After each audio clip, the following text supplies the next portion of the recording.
It's a typical day in the office for staff at Rochester Clinical Research as they continue studies on multiple COVID-19 vaccines. It's very important that we continue to do more studies on these vaccines.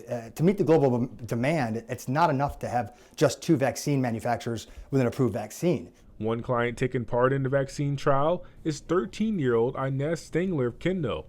Wednesday was her first day of the COVID clinical trial. It will help research to be done faster, to find out more about the virus. The teenager is also hopeful the clinical trials will help return things back to normal. I want to go to school without masks and stuff and go to the store again. The research here in Rochester will help lead society to a post-pandemic world, but Rochester Clinical Research says there will need to be 4 to 5 vaccines approved and available in order to fully serve the global demand. We're still really early in the stages. It's possible that we could find a better vaccine.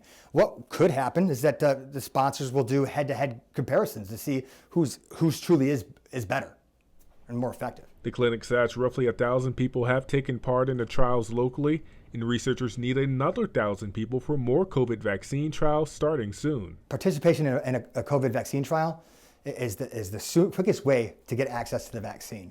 And a vaccine really, it's not going to be widely available before the end of the second quarter of next year. The clinical trials are double-blind, so neither the provider nor client know if they're receiving the actual vaccine or placebo. Rochester Clinical Research says people taking part in the clinical trials are paid by the COVID-19 studies, which can last up to 2 years. For these vaccine studies, we're really looking at all ages, all races, especially minority populations, and from the very healthy to the people with underlying existing conditions. Inez Stengler has one major reason why she's taken part, even with the arrival of one vaccine next week. I feel like I can help make a difference.